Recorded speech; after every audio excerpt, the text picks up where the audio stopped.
कैसे हो आप सब। मैं Vishal, welcome to my YouTube channel जिसका नाम है विशाल क्लासेस। बच्चों, आज मैं शुरू करने जा रहा हूँ आपका सेकंड चैप्टर जिसका नाम है काइनेमेटिक्स, और उसमें भी आज हम बात करेंगे मोशन इन 1D की। चलो बच्चों शुरू करते हैं। अगर हम बात करें आज के चैप्टर की, तो बच्चों चैप्टर का नाम है आपके काइनेमेटिक्स। ठीक है, तो बच्चों काइनेमेटिक्स है आपके चैप्टर का नाम। सबसे पहले बच्चों अगर हम बात करें काइनेमेटिक्स में, तो कुछ चीज़ें पहले आपको मैं बताना चाहूँगा, जैसे कि मैकेनिक्स क्या है। बच्चों अगर हम बात करें मैकेनिक्स की, तो व्हाट इज़ मैकेनिक्स। मैकेनिक्स ये बच्चों एक ब्रांच है फिजिक्स की। It is a branch of physics. It is a branch of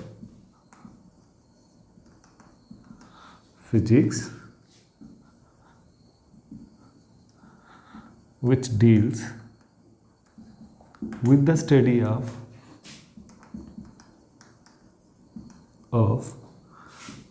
object in motion। तो बच्चों अगर हम मैकेनिक्स की बात करें, तो एक ऐसी ब्रांच है फिजिक्स की जिसमें हम स्टडी करते हैं उन ऑब्जेक्ट्स के जो किसमें है, मोशन में है। ओके, तो बच्चों मैकेनिक्स की फर्दर कुछ टाइप्स है जिनके मैं नाम बताऊंगा आपको। सबसे पहले अगर मैं मैकेनिक्स की टाइप की बात करूं बच्चों, तो वो है statics, second one is kinematics, and third one is dynamics. Clear बच्चों। अगर मैं स्टैटिक्स की बात करूं, तो बच्चों ये ऐसी ब्रांच है मैकेनिक्स की जिसमें हम स्टडी करते हैं स्टडी ऑफ ऑब्जेक्ट। बच्चों देखो, स्टैटिक मतलब स्टेशनरी, ऑब्जेक्ट एट रेस्ट, इसकी स्टडी करते हैं। ठीक है, तो जो ऑब्जेक्ट अगर रेस्ट में है, जैसे बुक टेबल पे पड़ी है, या कोई भी एक ऑब्जेक्ट जो रेस्ट में, अगर हम उसकी स्टडी की बात करें, तो बच्चों वो किसके अंडर आएगी, वो स्टैटिक्स के अंडर आएगी। ओके, काइनेमेटिक्स की बात करें, तो बच्चों ये भी क्या है, ब्रांच ऑफ मैकेनिक्स है जिसमें हम स्टडी करते हैं किसकी, study of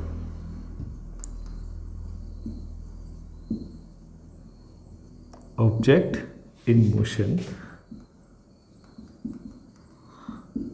without taking into consideration the cause of it। कारण क्या है मोशन का, हमें उससे कोई मतलब नहीं है बच्चों। ठीक है, जैसे एक फुटबॉल है, मैंने उसे किक किया बच्चों, अगर मैं फुटबॉल को किक करूँ, फुटबॉल मोशन में तो आ जाएगा, बट मैंने किक किया है या कुछ कैसे किया है, कारण क्या है, मुझे उससे मतलब नहीं है। बट हाँ, ऑब्जेक्ट मोशन में है, मुझे उसकी स्टडी करनी है, उसकी वेलोसिटी क्या है, उसकी डिस्प्लेसमेंट क्या है, उसका डिस्टेंस क्या है, एक्सेलरेशन क्या है, वगैरह वगैरह बहुत सारी चीज़ें हम पढ़ेंगे। थर्ड बच्चों अगर हम बात करें डायनामिक्स की, तो बच्चों ये भी ब्रांच है बच्चों किसकी, ऑब्वियसली मैकेनिक्स की ब्रांच है। इसमें हम स्टडी करते हैं ऑब्जेक्ट इन मोशन, बाकी सारा सेम है, study of object in motion. और इसमें हम क्या करते हैं, taking into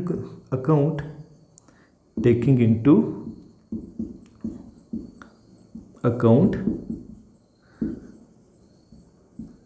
the cause of motion. Motion का कॉज क्या है वो हम इसमें समझते हैं। तो बच्चों पहले सबसे पहले आपने देखा मैकेनिक्स क्या है, वो आपने सीखा। उसके बाद स्टडी है बच्चों किसकी, ऑब्जेक्ट की जो मोशन में है। After that statics, kinematics and dynamics. तो बच्चों अब हम किसकी बात करेंगे, चैप्टर का नाम क्या है आपके, अगर मैं चैप्टर की बात करूं, तो यूनिट है आपका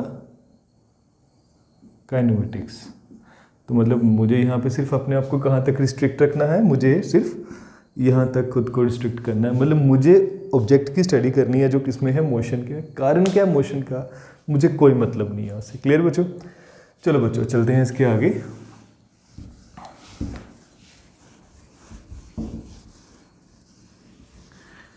तो स्टूडेंट्स अगर हम बात करें इसके आगे, तो अब मैं बात करूँगा कुछ बड़ी सिंपल चीज़ें, लाइक रेस्ट किसे कहते हैं, मोशन किसे कहते हैं। तो आप बोलोगे सर ये तो हमें पता है, फिर भी बच्चों एक बार हम देख लेते हैं ताकि कोई चीज़ छूटे ना। कब कहते हैं कोई एक ऑब्जेक्ट रेस्ट में बच्चों, an object is said to be at rest if it does not change, क्या ना करे बच्चों, does not change its position अगर कोई ऑब्जेक्ट अपनी पोजीशन चेंज नहीं करता with respect to the surrounding and time, तो हम बोलेंगे बच्चों वो ऑब्जेक्ट किस में है, रेस्ट में है। जैसे बच्चों इस वक्त मैं यहाँ पे खड़ा हूँ, तो अगर मैं यहाँ पे खड़ा हूँ तो मैं अपनी पोजीशन चेंज नहीं कर रहा विद रिस्पेक्ट टू सराउंडिंग के अकॉर्डिंग। जैसे बोर्ड के मैं इस तरफ हूँ, आपके मैं सामने हूँ, छत के मैं नीचे हूँ, तो विद रिस्पेक्ट टू सराउंडिंग में अपनी पोजीशन चेंज नहीं कर रहा, और समय के साथ में मैं अपनी पोजीशन चेंज नहीं कर रहा। अगर आप टाइम देखो, पहले सेकंड में मैं यहाँ पे था, दूसरे सेकंड में मैं यहाँ पे हूँ, तीसरे सेकंड में मैं यहाँ पे हूँ, तो मतलब अपनी position with respect to time and surrounding अगर चेंज नहीं कर रहा, मतलब मैं किस में हूँ, रेस्ट में हूँ। ओके बच्चों, उसके बाद आता है आपका दूसरा मोशन। तो बच्चों सिंपल सी बात है, अगर कोई एक ऑब्जेक्ट रेस्ट पे नहीं है with respect to time and surrounding, तो मतलब वो किस में है, मोशन में है। तो क्या करेगा, इसमें पार्टिकल चेंज करेगा। क्या करेगा, चेंज करेगा अपनी पोजीशन को, ठीक है, with respect to time and surrounding. ठीक है बच्चों, जैसे अब मैं इस वक्त मूव कर रहा हूँ, मैं यहाँ पे आ गया, मैं अपनी पोजीशन को लगातार समय और सराउंडिंग के अकॉर्डिंग बदल रहा हूँ, तो मतलब मैं किस में हूँ बच्चों, मैं मोशन में हूँ। क्लियर? ओके बच्चों, तो ये बड़ी सिंपल सी डेफिनेशन थी, रेस्ट क्या है, मोशन क्या है। बट एक चीज़ बच्चों वो बड़ी इंपॉर्टेंट है, वो क्या है, rest and motion are relative. क्या मतलब है बच्चों इसका, कि rest and motion are relative? बच्चों इसका मतलब ये है कि कोई एक ऑब्जेक्ट किसी एक सिचुएशन में रेस्ट में हो सकता है, और एट द सेम टाइम दूसरी सिचुएशन में वो किस में हो सकता है, मोशन में हो सकता है। लाइक बच्चों, अगर मान लो कोई एक बंदा ट्रेन में बैठा है, मान लो मैं अपने दोस्त के साथ ट्रेन में बैठा हूँ, तो with respect to my friend मैं किस में हूँ, अब मेरे दोस्त के अकॉर्डिंग मैं उसके साथ बैठा हूँ, ट्रेन में बैठा हूँ, मतलब मैं किस में हूँ, मैं रेस्ट में हूँ। बट अगर कोई बंदा मुझे बाहर से देख रहा है, मान लो ट्रेन के बाहर से देख रहा है, तो मेरी पोजीशन उसके रिस्पेक्ट में बदल रही है, मतलब उसके लिए मैं किस में हूँ, मोशन में हूँ।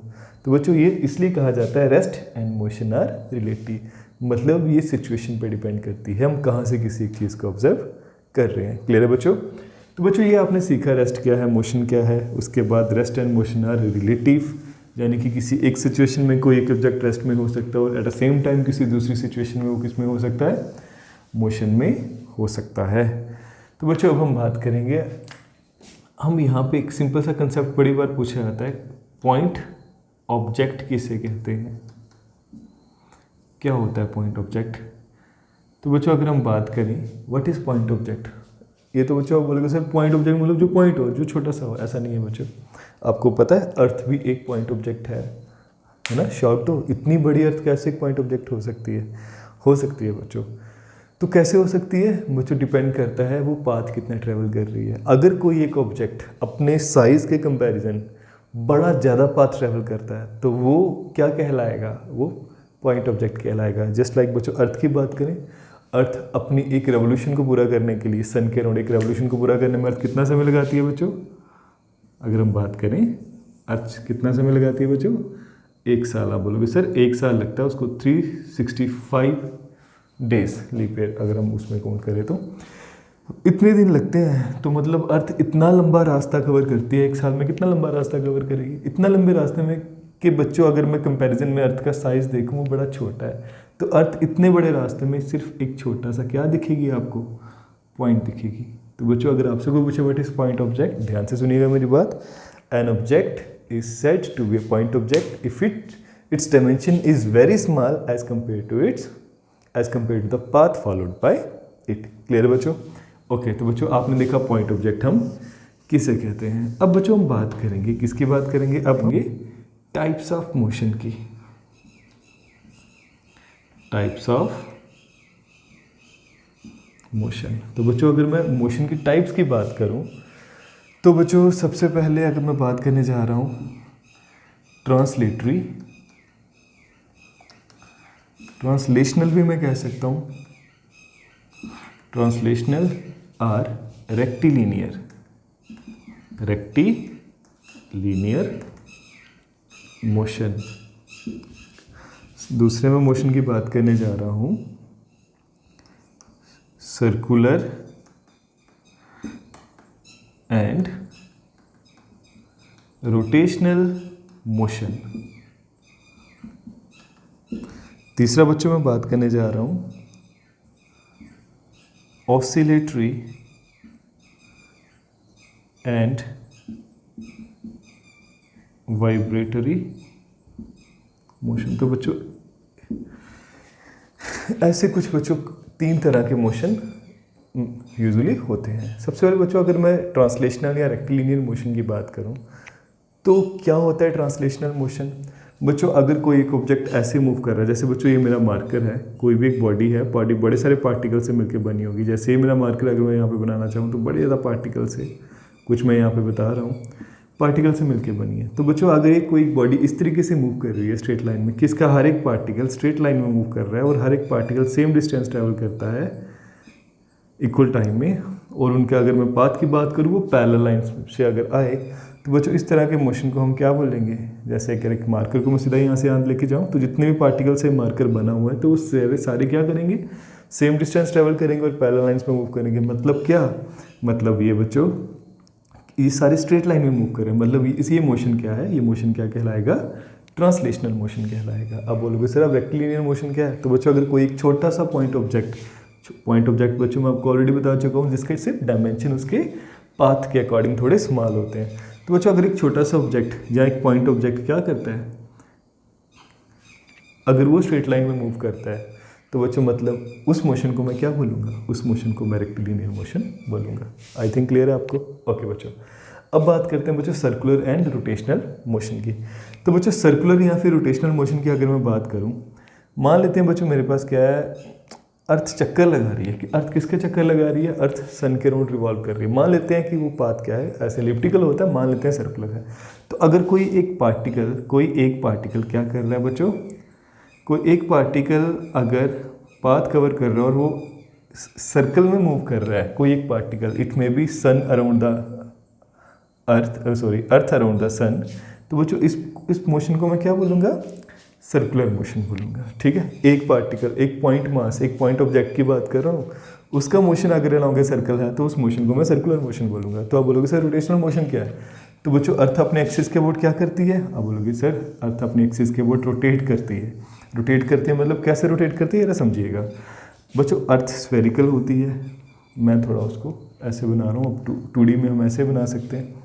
तो बच्चों अगर अर्थ इस एक्सिस के अबाउट अपने क्या कर रही है, ऐसे घूम रही है, अपने एक्सिस के अबाउट है ना, चक्कर लगाती है, तो उसका हर एक पार्टिकल जो उसके सरफेस पे होगा उसका पाथ क्या होगा। अब बोलोगे सर उसका पाथ सर्कुलर होगा। अगर मैं यहाँ पे कोई एक पार्टिकल लेता हूँ तो उसका पाथ भी क्या होगा, एक बड़ा सा सर्कल होगा। यहाँ पे कोई एक पार्टिकल लेता हूँ, जब अर्थ चक्कर लगाएगी ये भी एक क्या करेगा बच्चों, सर्कुलर पाथ एक्वायर करेगा। तो हर एक पार्टिकल सर्कुलर पाथ में होगा एक्सेप्ट वो जो इस किस पे हैं, एक्सिस पे हैं। तो बच्चों अगर किसी एक बॉडी का मोशन इस तरीके से है कि उसका हर एक particle except those on the axis circular motion में है, तो मैं उस बॉडी के मोशन को क्या बोल दूंगा, मैं उस बॉडी के मोशन को बोल दूंगा रोटेशनल मोशन। बच्चों डिफरेंस क्लियर हुआ, सर्कुलर मोशन और रोटेशनल मोशन में क्या डिफरेंस है।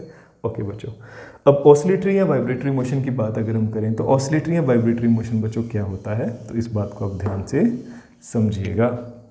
बच्चों मान लेते हैं कि ये कोई एक बॉल थी, मैंने इसको क्या किया, किसी एक थ्रेड के साथ बांध के सस्पेंड कर दिया। तो बच्चों अब मैंने इसको थोड़ा सा यहाँ से हिला के यहाँ छोड़, इसको यहाँ से पकड़ा, इसको यहाँ लाया, उसको यहाँ से मैंने छोड़ दिया। अभी क्या करेगा, आप बोलोगे सर ये यहाँ पे चलता जाएगा ये, या इन शॉर्ट आप बोलोगे सर ये ऑसिलेट करेगा। 9th क्लास में बच्चों आप ऑलरेडी पढ़ चुके हैं अपनी प्रीवियस क्लासेस में। तो आप बोलोगे सर ये ऑसिलेट करेगा, मतलब ये टू एंड फ्रो मोशन। कौन सा मोशन बच्चों, टू एंड फ्रो। ऐसे बच्चों इसे हम बैक एंड फोर्थ भी कहते हैं। तो बच्चों ऐसा मोशन टू एंड फ्रो या इसे आप बैक एंड फोर्थ कहिए, जिसमें पार्टिकल आगे पीछे मूव करता है, मीन पोजीशन के अबाउट क्या करता है, आगे पीछे मूव करता है, इस मोशन को आप बोलते हो ऑसिलेटरी मोशन। तो वाइब्रेटरी मोशन क्या हो गया। तो बच्चों वाइब्रेटरी मोशन क्या है, इसे समझने के लिए आपको ये समझना पड़ेगा बच्चों। ऑसिलेटरी मोशन में particle to and fro move करता है, पार्टिकल अपनी मीन पोजीशन से, बच्चों ये जो पोजीशन है इसे हम मीन पोजीशन कहते हैं, अपनी मीन पोजीशन से एक्सट्रीम पोजीशन पे जाएगा। ठीक है, मैं इसे एम से डिनोट कर रहा हूँ इस मीन पोजीशन को। एक्सट्रीम पोजीशन 2 है बच्चों, E1 और इसे मैं क्या कह रहा हूँ, E2। एम से E1 तक का बच्चों ये जो मैक्सिमम डिस्टेंस है ना, इसे हम क्या कहते हैं, इसे हम कहते हैं बच्चों एम्पलीट्यूड। क्या कहते हैं, एम्पलीट्यूड। तो बच्चों एक ऐसा ऑसिलेटरी मोशन जिसमें एम्पलीट्यूड बड़ा स्मॉल हो, एम्पलीट्यूड स्मॉल मतलब ये बड़ा कम हो, पार्टिकल आगे पीछे इस हिसाब से मूव करे।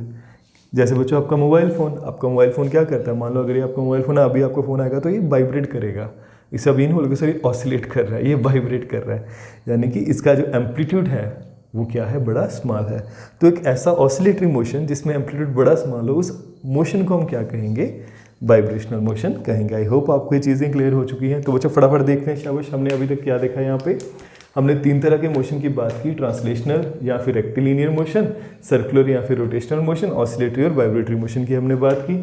ट्रांसलेशनल या रेक्टिलिनियर मोशन की बात करें, ट्रांसलेशन में क्या होता है, एक बॉडी इस तरीके से मूव करेगी, उसका हर एक particle same distance along a parallel line move कर रहा है। तो इस बॉडी के मोशन को, जो बड़े ज़्यादा पार्टिकल से बनी है, उस मोशन को ट्रांसलेशनल, और एक सिंगल पॉइंट मास के मोशन को हम क्या बोलेंगे, स्ट्रेट अलॉन्ग स्ट्रेट लाइन, इस मोशन को हम रेक्टिलिनियर मोशन बोलेंगे। क्लियर। सर्कुलर रोटेशनल में भी कुछ ऐसा ही है।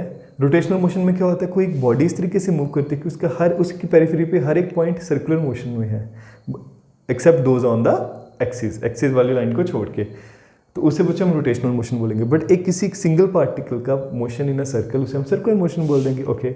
ऑसिलेटरी और वाइब्रेटरी मोशन में क्या डिफरेंस था बच्चों, यहाँ पे ये था कि to and fro motion about a mean position, इसे हम कहते हैं ऑसिलेटरी मोशन। बट इसी मोशन का अगर एम्पलीट्यूड बड़ा स्मॉल हो जाए तो इस मोशन को हम क्या बोलेंगे, इस मोशन को हम बोलेंगे वाइब्रेटरी मोशन। आई होप बच्चों आपको यहाँ तक क्लियर है। चलो बच्चों बात करते हैं अब इसके आगे।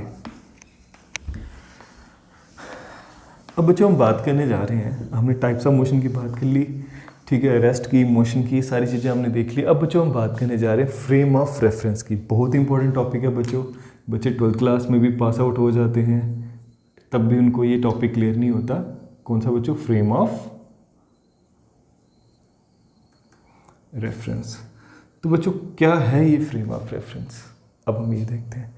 बच्चों अगर हम फ्रेम ऑफ रेफरेंस को कोई एक वर्ड में डिफाइन करना चाहें ना, तो ये क्या है बच्चों, ये एक रीजन है। क्या है ये, रीजन है, मतलब ये वो जगह है जहाँ पे ऑब्जर्वर बैठ के किसी एक मोशन को ऑब्जर्व कर रहा है। ठीक है, क्या कहा बच्चों, रीजन एट विच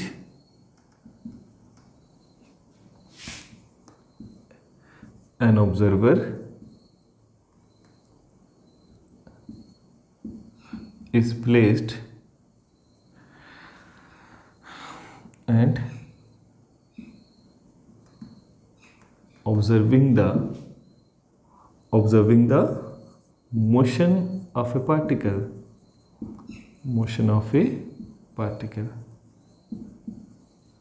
तो बच्चों एक डेफिनेशन तो मैंने आपको इसकी ये बता दी। तो बच्चों दूसरी डेफिनेशन एक और है। क्या है दूसरी डेफिनेशन बच्चों, अगर मैं आपको बताना चाहूँ, एक सेट है बच्चों, एक इसका ए सेट ऑफ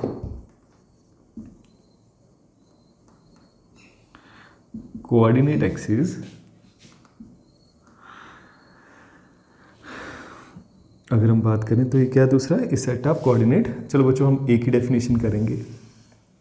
तो बच्चों मैं डेफिनेशन बता रहा था, फ्रेम ऑफ रेफरेंस क्या है, तो एक जगह है जहाँ से कोई एक ऑब्जर्वर क्या कर रहा है, ऑब्जर्व कर रहा है किसी एक मोशन को। बच्चों अब ऑब्जर्व करना तो उसके लिए कुछ चीज़ें बड़ी जरूरी है। जैसे मैं किसी के मोशन को ऑब्जर्व कर रहा हूँ तो ये चीज़ बड़ी ज़रूरी है कि मेरे हाथ में एक वॉच हो, ताकि मैं समय के साथ देखूँ किस सेकंड पे वो कहाँ पे है, किस मिली सेकंड पे वो कहाँ पे है।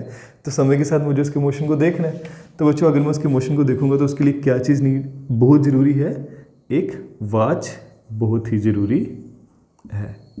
तो बच्चों ऑब्जर्वर के पास वॉच भी होनी चाहिए, ये बात आपको क्लियर होनी चाहिए। ओके, अब बच्चों हम बात करते हैं कि फ्रेम ऑफ रेफरेंस कितनी तरह के होते हैं।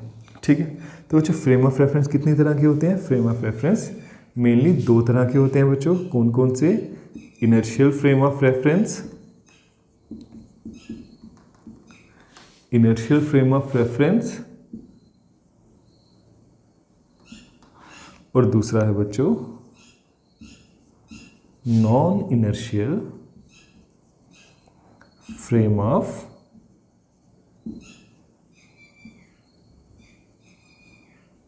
रेफरेंस। बच्चों अगर हम इनर्शियल फ्रेम ऑफ रेफरेंस की बात करें तो एक ऐसा फ्रेम ऑफ रेफरेंस है, ध्यान से सुनिएगा मेरी बात मैं क्या कह रहा हूँ। एक ऐसा फ्रेम ऑफ रेफरेंस बच्चों जो किस में है, एक ऐसा फ्रेम ऑफ रेफरेंस जो है इधर, या तो वो किस में है बच्चों, या तो वो रेस्ट में है। ध्यान से सुनिएगा मेरी बात, ये या तो किस में है, यार ये तो चल ही नहीं रहा। एक ऐसा फ्रेम ऑफ रेफरेंस जो या तो किस में है बच्चों, रेस्ट में है, या वो क्या कर रहा है, मूविंग विथ यूनिफॉर्म वेलोसिटी। जैसे बच्चों मान लो मैं बस में हूँ और बस रेस्ट में है और मैं बस से किसी एक मोशन को बाहर देख रहा हूँ खिड़की के बाहर, और मैं देख रहा हूँ बस से बाहर किसी एक पार्टिकल का मोशन ऑब्जर्व कर रहा हूँ। बस अगर रेस्ट में है तो मैं बोलूँगा कि बस से देख रहा हूँ, तो उस रीजन को, उस जगह को मैं क्या बोलूँगा, फ्रेम ऑफ रेफरेंस बोलूँगा, क्योंकि मैंने अभी कहा कि उस रीजन को हम फ्रेम ऑफ रेफरेंस कहते हैं।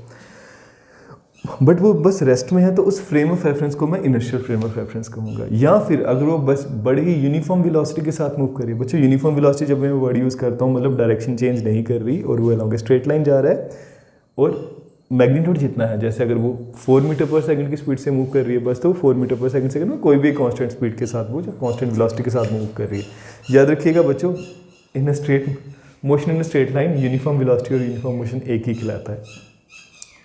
ओके बच्चों, तो मैं बात कर रहा था या तो बस रेस्ट में है या तो यूनिफॉर्म वेलोसिटी के साथ मूव करे, तो उस बस को मैं क्या बोल दूंगा, उस बस को मैं इनर्शियल फ्रेम ऑफ रेफरेंस बोलूँगा, क्योंकि वहाँ पे बैठ के मैं किसी एक चीज़ को क्या कर रहा हूँ, किसी एक पार्टिकल के मोशन को ऑब्जर्व कर रहा हूँ।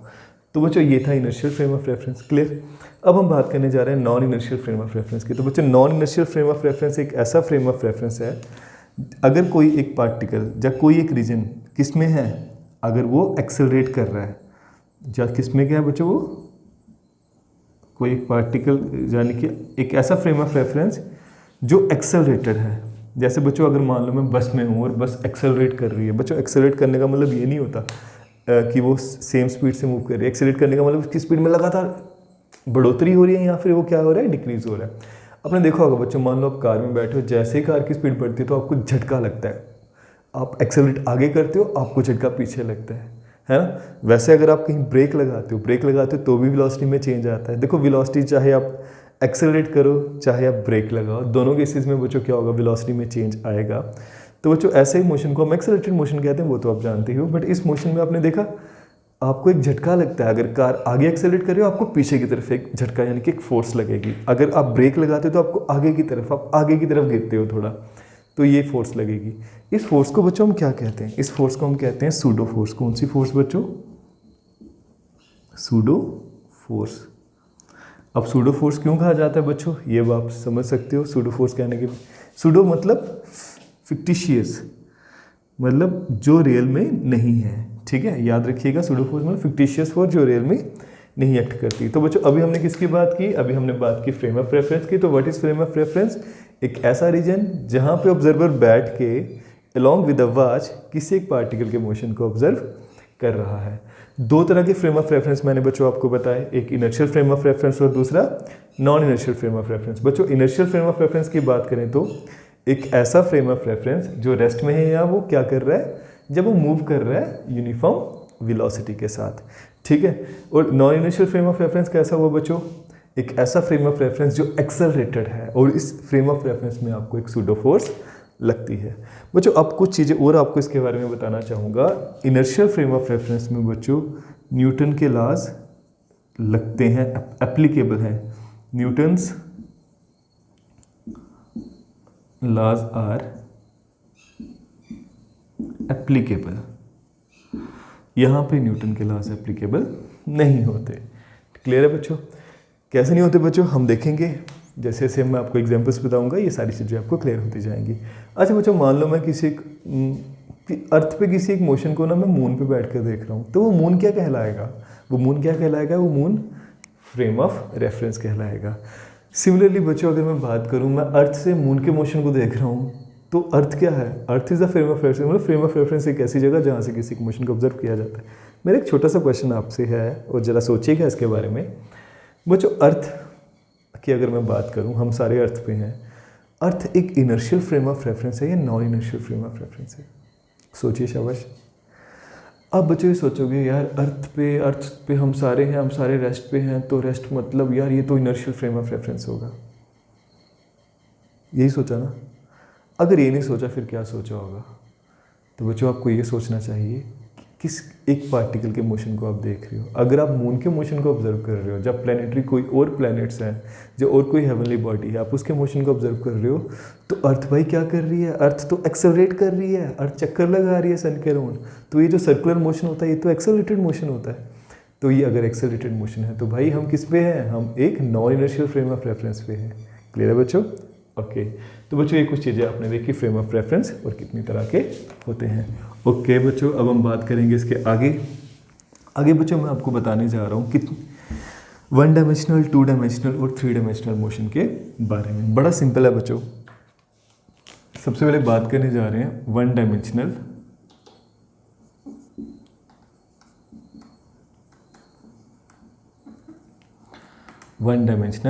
मोशन क्या होता है, उसके बाद हम बात करेंगे। चलो पहले सबसे पहले 1 डायमेंशनल मोशन की बात करते हैं बच्चों। एक ऐसा मोशन जिसमें किन्हीं 3 कोऑर्डिनेट में से, बच्चों अब मैं ये बताने की नीड नहीं है, 10th क्लास में पढ़ा होगा बच्चों आपने सारा एक्स वाई और जेड एक्सिस के बारे में। कार्टेशियन कोऑर्डिनेट सिस्टम कहते हैं इसको हम।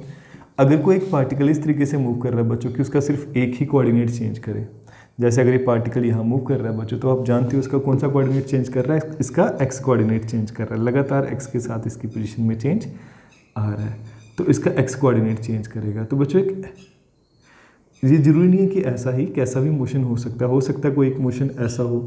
तो बच्चों अगर कोई एक मोशन ऐसा है तो इसमें सिर्फ इसका वाई कोऑर्डिनेट चेंज कर रहा है ना, एक्स कोऑर्डिनेट कांस्टेंट है। तो कोई भी एक ऐसा मोशन बच्चों जिसमें any one of the 3 coordinates changes with time, that motion is called 1 dimensional motion. Clear है बच्चों? अब बच्चों मैं इसी में आपको बताना चाहूँगा, जैसे इसकी एग्जांपल की बच्चों अगर हम बात करें 1 डायमेंशनल मोशन की, तो जैसे मैं मान लेता हूँ कि एक कार स्ट्रेट रोड में मूव कर रही है, उस मोशन को मैं क्या बोलूँगा, 1 डायमेंशनल मोशन बोलूँगा। ठीक है, मान लेते हैं जैसे इस बोर्ड पे ही कोई एक चींटी थी छोटी सी, वो चींटी यहाँ से सीधी चल रही है, तो उस मोशन को भी मैं क्या मान लूँगा, 1 डायमेंशनल मोशन मान लूँगा। क्लियर बच्चों? अब बच्चों हम इसी में बात करेंगे 2 डायमेंशनल मोशन की। 2 डायमेंशनल मोशन बच्चों एक ऐसा मोशन है जिसमें 3 कोऑर्डिनेट टोटल है। ऐसा मोशन हो जिसमें 2 कोऑर्डिनेट चेंज करें। जैसे बच्चों को एक पार्टिकल ए से चलना शुरू हुआ, बी पे पहुंचा, तो बच्चों ऐसा जो मोशन है इसमें दोनों कोऑर्डिनेट चेंज कर रहे हैं, एक्स और वाई।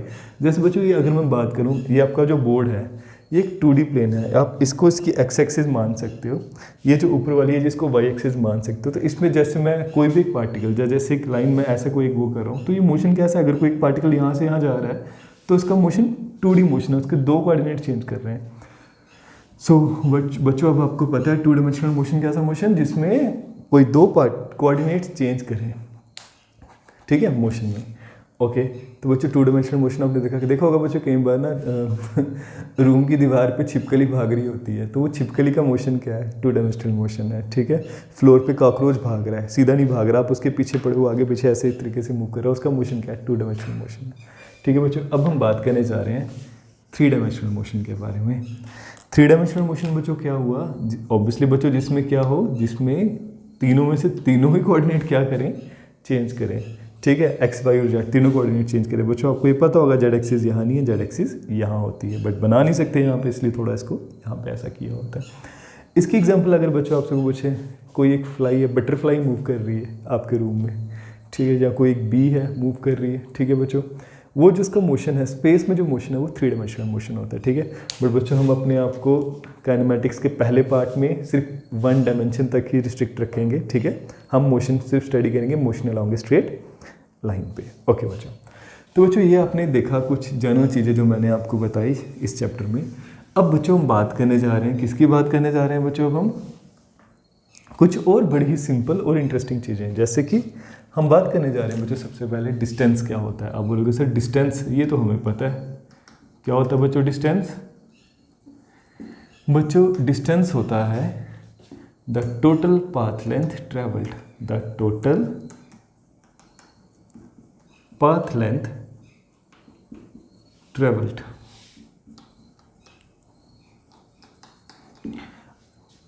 कैसे बच्चों, ड्यूरिंग ए मोशन, किसी एक मोशन में, जैसे कोई पार्टिकल यहाँ पे था भाई, वो पहले यहाँ से यहाँ गया ए से बी, फिर वो बी से चला गया सी पे, यहाँ पे मान लो उसने ए से बी 4 मीटर कवर किया, बी से सी उसने 3 मीटर कवर किया और वो पूरा 90 डिग्री पे गया।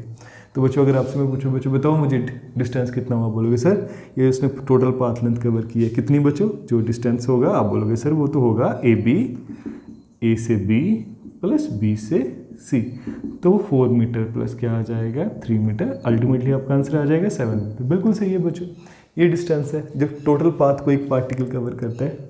अपने मोशन के दौरान। ठीक है, बड़ा सिंपल था। अब बच्चों, ओ सॉरी बच्चों, मैंने एक छोटी सी गलती यहाँ पे कर दी है।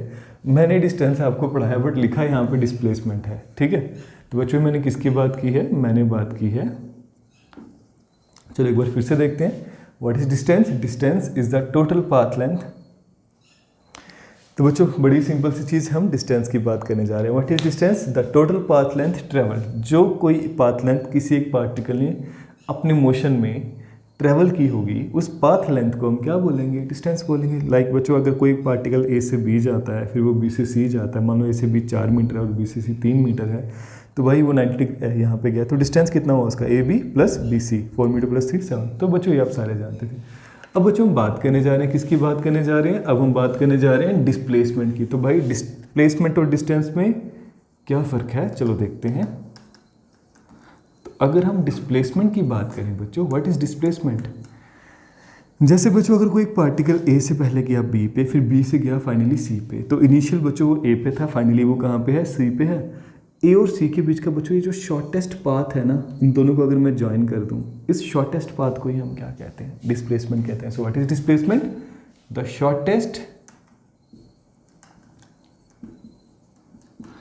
शॉर्टेस्ट डिस्टेंस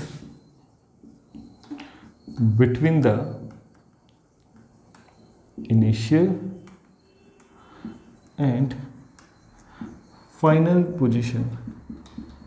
बच्चों इनिशियल और फाइनल पोजीशन के बीच का जो शॉर्टेस्ट डिस्टेंस है उसी को हम क्या बोलते हैं? डिस्प्लेसमेंट कहते हैं। जैसे बच्चों अगर हम यहाँ पे डिस्प्लेसमेंट की बात करें तो डिस्प्लेसमेंट क्या होगी? यहाँ पे बच्चों डिस्प्लेसमेंट होगी आपकी, क्या होगी बच्चों? AC। कैसे निकालोगे? आप सभी ने PGT तो पढ़ी हुई है ना? पाइथागोरस थ्योरम लगाओ यहाँ पे, शाबाश। वो कितना आएगा? बेस का स्क्वायर प्लस परपेंडिकुलर का स्क्वायर, ये जो होगा करके बच्चों अल्टीमेटली 4 का स्क्वायर 16 प्लस 3 का स्क्वायर 9, 16 प्लस 9 25 का रूट 5। तो बच्चों आपका आंसर कितना आ जाएगा? डिस्प्लेसमेंट यहाँ पे 4 स्क्वायर प्लस 3 स्क्वायर, 4 का स्क्वायर 16, 3 का square 9 under root of 25 and finally आपका आंसर कितना आ गया बच्चों? 5 मीटर। तो ये बच्चों आपने सीखा डिस्टेंस और डिस्प्लेसमेंट में क्या फ़र्क है। ओके बच्चों, चलो और देखते हैं कुछ चीज़ें इसके बारे में, डिस्टेंस और डिस्प्लेसमेंट के बारे में। शाबाश बच्चों, मुझे बताइएगा कुछ जनरल चीज़ें इसके बारे में बताऊंगा। कोई पार्टिकल ए पे था, उसे बी तक जाना है। एक तो सीधा यहाँ से ए से बी तक चला गया, दूसरा उसने ये पाथ कवर किया ए से बी तक जाने का, तीसरा उसने ये पाथ कवर किया ए से बी तक जाने का। तो भाई सबसे बड़ा पाथ ये जो है, इस पाथ को अगर मैं फर्स्ट कहूँ, इसको मैं सेकंड कह देता हूँ और इसको मैं थर्ड कह देता हूँ, तो तीसरा ये जो रास्ता है ये थोड़ा नहीं सबसे बड़ा है। ओके, तो बच्चों यहाँ पे अगर मैं बात करूँ ए से बी, अगर वो डायरेक्ट जाता है तो बच्चों ये उसका डिस्टेंस भी जितना है उतनी ही क्या होगी? डिस्प्लेसमेंट होगी, क्योंकि इनिशियल और फाइनल के बीच का जो शॉर्टेस्ट डिस्टेंस भी वही है जो डिस्टेंस है। अगर वो यहाँ से यहाँ जाता है, सेकंड पाथ से होता है वो यहाँ से यहाँ पहुँचता है, तो भाई डिस्टेंस बड़ा होगा किससे? डिस्प्लेसमेंट से।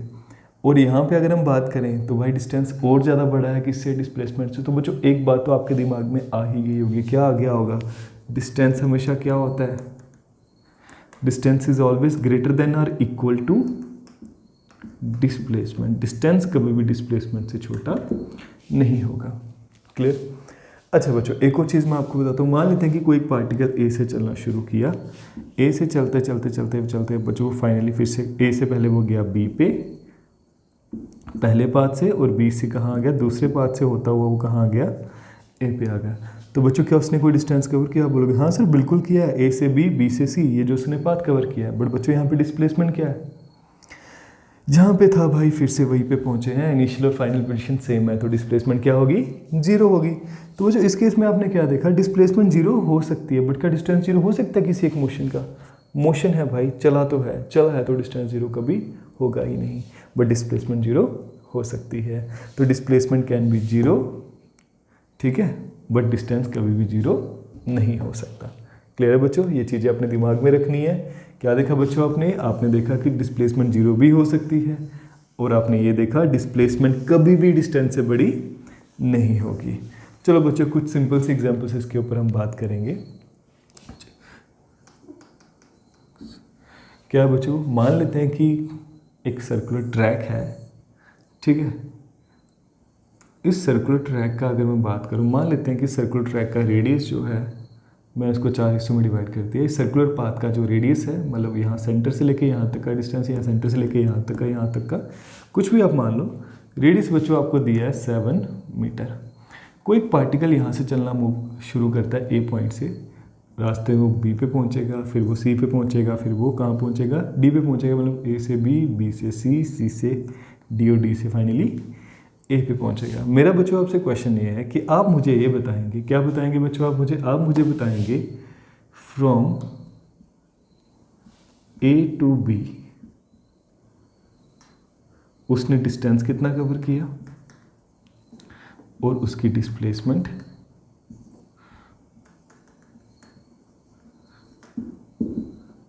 क्या थी। क्लियर? कैसे करोगे बच्चों आप? बड़ा सिंपल है, कोई मुश्किल है नहीं। यहाँ पे ए से बी के बीच में बच्चों आप जानते हो पूरा इसने जो डिस्टेंस कवर किया होगा वो तो सर्कमफ्रेंस के बराबर है। आप सभी पढ़ चुके हैं बच्चों सर्कमफ्रेंस के बारे में, है ना? 10th क्लास या उससे पहले किसी मैथमेटिक्स में आपने जरूर पढ़ा होगा। सर्कमफ्रेंस ऑफ सर्कल कितना होता है भाई? 2πr होता है। What is circumference?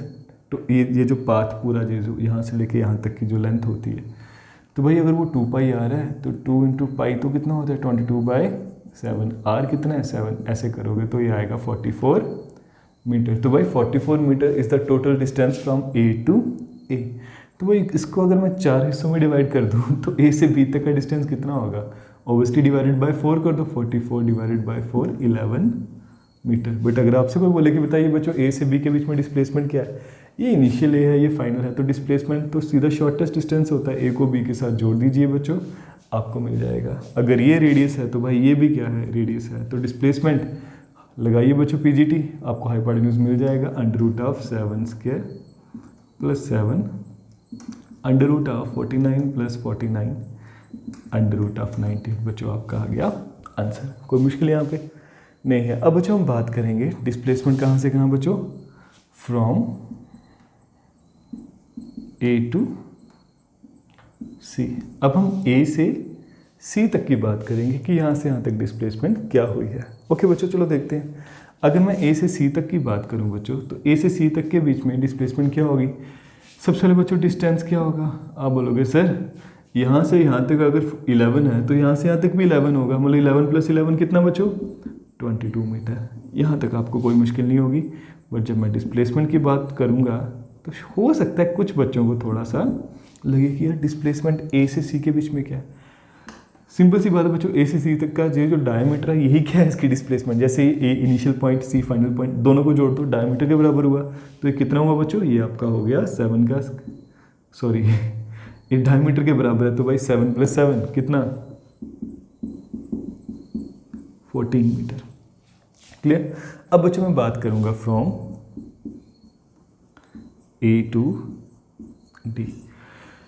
Initial point A था, फाइनल पॉइंट डी है, तो बच्चों डिस्टेंस कितना कवर किया होगा? आप बोलोगे सर बड़ा सिंपल है, 11 + 11 + 11 यानी कि 33 मीटर।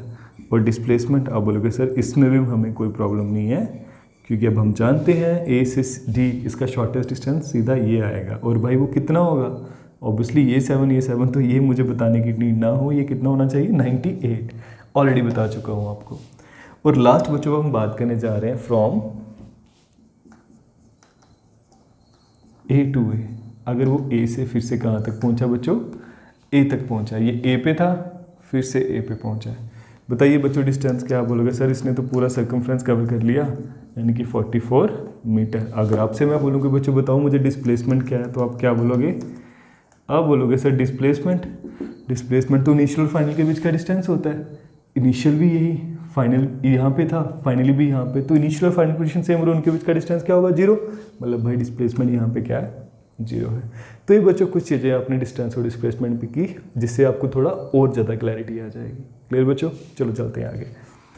तो बच्चों एक और न्यूमेरिकल अब मैं आपको बताऊँगा इसके बेस पे।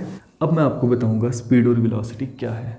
तो बच्चों अगर मैं बात करूँ सबसे पहले स्पीड की, तो बच्चों स्पीड आप बोलोगे सर पढ़ा हुआ 9th क्लास में, ये होती है डिस्टेंस अपॉन टाइम। बिल्कुल सही है बच्चों, distance travelled per unit time is called speed. ठीक है, ओके। अब बच्चों स्पीड की टाइप्स, अगर मैं इसके यूनिट की बात करूँ, पढ़ लिया हुआ आपने, क्या इसके यूनिट है बच्चों? मीटर पर सेकेंड, डायमेंशनल फार्मूला ऑलरेडी आता है L1T-1, बताने की नीड नहीं होनी चाहिए। ओके, अब बच्चों मैं बात कर रहा हूँ इसकी टाइप्स की, किसकी टाइप्स की, स्पीड की टाइप्स की। तो बच्चों इस पहली टाइप अगर मैं बात करूँ वो है यूनिफॉर्म स्पीड। दूसरा बच्चों नॉन यूनिफॉर्म स्पीड। तीसरा एवरेज स्पीड,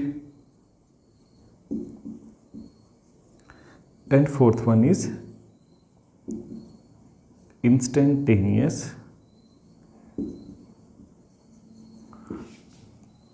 स्पीड। बच्चों यूनिफॉर्म स्पीड कब है? यूनिफॉर्म मतलब सेम, सेम यानी कि कांस्टेंट, कांस्टेंट स्पीड। बच्चों यूनिफॉर्म स्पीड कब हम बोलेंगे कि कोई एक पार्टिकल या कोई एक बॉडी यूनिफॉर्म स्पीड से मूव कर रही है? सिंपल सी बात है, जब उसकी स्पीड ही चेंज नहीं होगी। ठीक है, यानी कि अगर स्पीड चेंज नहीं होती तो बच्चों क्या होता है मैं आपको बताऊं। मान लो कोई एक पार्टिकल 2 मीटर पर सेकंड की स्पीड से मूव कर रहा है। कितना? 2 मीटर पर सेकंड। चलो मैं यहाँ पे आपको बताता हूँ। तो भाई पहले एक सेकंड में कितना कवर करेगा? 2 मीटर। पहले एक सेकंड में 2 मीटर कवर किया। अब क्योंकि स्पीड में चेंज नहीं आया तो अगले एक सेकंड में भी कितना कवर करेगा? 2 मीटर। अगले एक सेकंड में भी कितना कवर करेगा? तो भाई इक्वल इंटरवल ऑफ टाइम, एक एक सेकंड के इंटरवल में उसने इक्वल डिस्टेंस कवर नहीं किया। तो ध्यान से सुनिएगा, बट कब बोलेंगे कि एक ऑब्जेक्ट यूनिफॉर्म स्पीड के साथ मूव कर रहा है? An object is said to be moving with uniform speed if it covers equal distance in equal interval of time. Clear है? अगर कोई एक पार्टिकल या कोई एक बॉडी जो मूव कर रही है वो ऐसा नहीं करती, वो इक्वल टाइम इंटरवल में इक्वल डिस्टेंस कवर नहीं करती भाई, तो उस स्पीड को हम क्या बोलेंगे? नॉन यूनिफॉर्म स्पीड बोलेंगे, या फिर क्या बोल देंगे उसको हम? Variable speed. उसके बाद बच्चों आता है आपका एवरेज स्पीड। क्या होता है? अगर हम एवरेज स्पीड की बात करें बच्चों तो एवरेज मतलब ओवरऑल।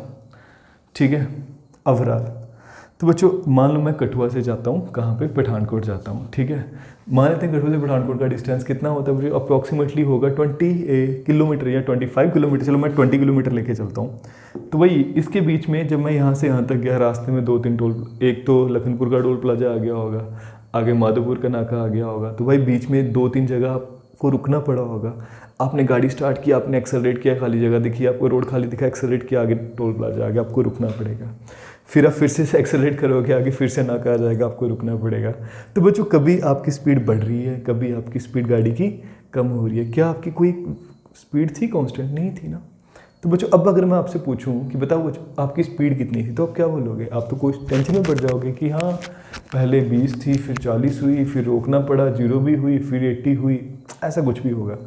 बट बच्चों आपको क्या बताना चाहिए उस वक्त? आपको ओवरऑल स्पीड बतानी चाहिए, यानी कि total distance upon total time. तो बच्चों अगर एवरेज स्पीड आपसे मैं पूछूं, बीच में कुछ भी हो, बट ओवरऑल अगर आपसे कोई पूछे व्हाट इज एवरेज स्पीड, आप क्या बोलोगे? Total distance upon total time. ये है बच्चों सिंपल सी एवरेज स्पीड। और इंस्टेंटेनियस स्पीड, इस पे हम डिस्कस करेंगे और डिटेल में, बट अभी इसकी सिर्फ डेफिनेशन आपको बताता हूँ। इंस्टेंट मतलब किसी एक क्षण में। जैसे अगर मैं आपको बोलूँ कि ड्यूरिंग द मोशन, मान लो आपको टोटल टाइम लगा 100 सेकंड लगे, मैं बोलूँ कि बच्चों मुझे बताओ 50वें सेकंड पे आपकी स्पीड क्या थी, जब 50.55 सेकंड पे आपकी स्पीड क्या थी, जस्ट 60.125 सेकंड पे आपकी स्पीड क्या थी, किसी एक क्षण में आपकी स्पीड क्या थी, उस स्पीड को हम क्या बोलेंगे? Instantaneous speed. What is instantaneous speed? The speed at any instant of time is called instantaneous speed. इसको बच्चों हम और डिटेल में पढ़ेंगे, इसमें बड़े सारे न्यूमेरिकल्स करने वाले हैं, बट अभी फिलहाल इसकी डेफिनेशन। जैसे बच्चों आपने स्पीड के बारे में पढ़ा, वैसे ही बच्चों क्या होता है? वैसे ही होती है आपकी वेलोसिटी। अब बच्चों अगर मैं वेलोसिटी की बात करूं तो उसमें बस क्या आएगा? जहाँ जहाँ पे स्पीड में डिस्टेंस था, वेलोसिटी में वहाँ पे क्या आ जाएगा भाई? वहाँ पे आ जाएगा डिस्प्लेसमेंट। क्लियर? यूनिट बच्चों इसके सेम है, डिस्प्लेसमेंट अपॉन यहाँ पे क्या होगा? टाइम। यूनिट इसके क्या आ जाएंगे? आप बोलोगे सर मीटर पर सेकेंड, डायमेंशनल फार्मूला बिल्कुल सेम, कोई चेंज यहाँ पे नहीं होगा। ओके, अब बच्चों मैं बात करूँगा इसकी टाइप्स की। तो जैसे इसकी टाइप्स कुछ थी, इसकी भी कुछ टाइप्स हैं और सेम है। जैसे यहाँ पे यूनिफॉर्म स्पीड थी, यहाँ पे आएगी यूनिफॉर्म वेलोसिटी। यहाँ पे नॉन यूनिफॉर्म स्पीड थी बच्चों आपकी, यहाँ पे आएगी नॉन यूनिफॉर्म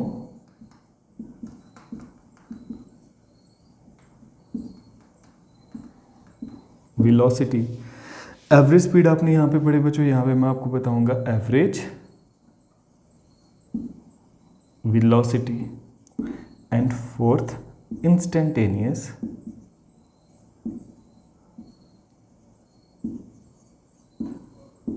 वेलोसिटी।